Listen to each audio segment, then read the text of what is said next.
Excited about the mission as we approach assembly complete for ISS these next few missions.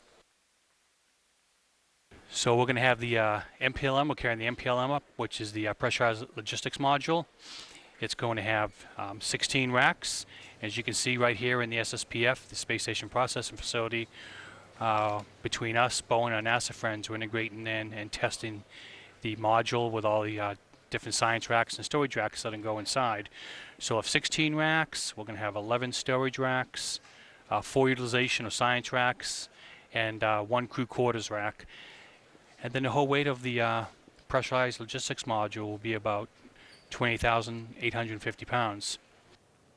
So right now what we're doing is we're actually taking the racks after they've been integrated and testing them, and we're stowing them inside the pressurized logistics module. And like I mentioned, we have 16 racks, so this takes some time. And here's a picture of one of our 11 storage racks that's about to be installed into the pressurized logistics module. We're going to be carrying up about 7,000 pounds of storage to continue, supporting our astronauts on the ISS.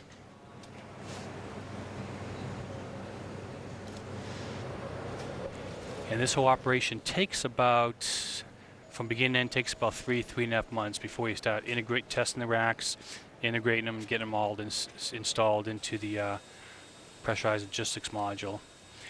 So we're looking forward to the flight. On flight day 3, we're going to be docking. On flight day 4, we'll actually install the module, as you can see right now, onto the ISS. In a few minutes, we'll see a picture of an ammonia tank, which we'll be installing on flight day 7. So this is called a 0G storage rack, which is a rack that goes in folded, and once on orbit it can be installed to expand, and they can use that for additional storage on the International Space Station.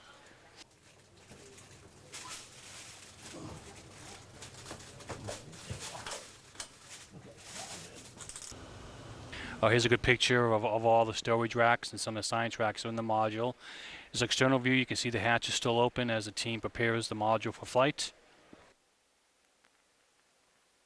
Then towards the end, we have to perform all sorts of inspections, including a black light inspection, to make sure we have no FOD, no dirt inside the module. We want to keep it all clean for when it gets on space. And now we're getting prepared to close the hatch. And then once we close the hatch, we go ahead and pressurize the module, and we declare it ready for flight.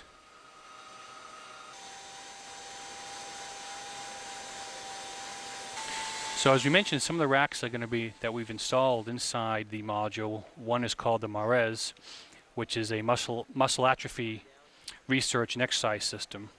So this will perform research on the musculoskeletal system to better understand the effects of microgravity on the muscular system, and this will be transferred from the module into Columbus.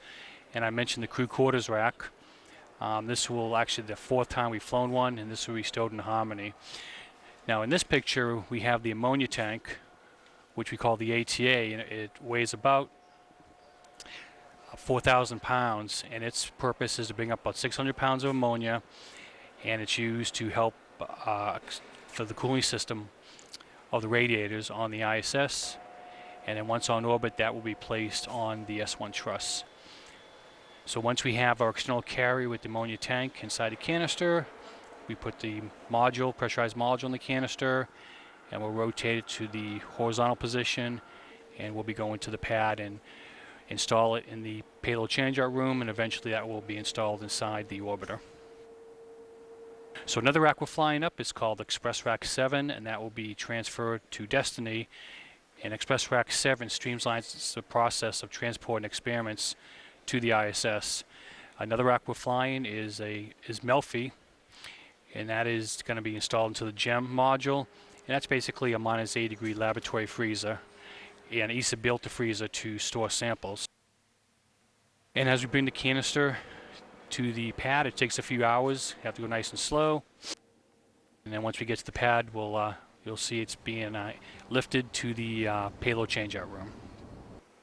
Another rock we're going to be flying up is called the Wharf. It's a window observation research facility, and it's almost like a dark room, and it has power, data, and cooling to support the highest quality optics ever flown on a human space aircraft. So this rack will actually be installed in front of a special window in the Destiny lab, and will allow the crew to perform experiments and take fantastic pictures of space and of Earth.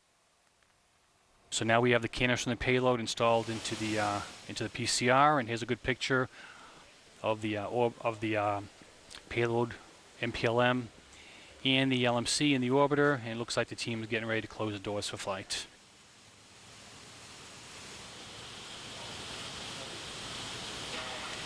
And also, besides the pressurized module and the ammonia tank, we're going to be flying up some mid-decks, some science mid-decks, and I'll just briefly mention a few of those.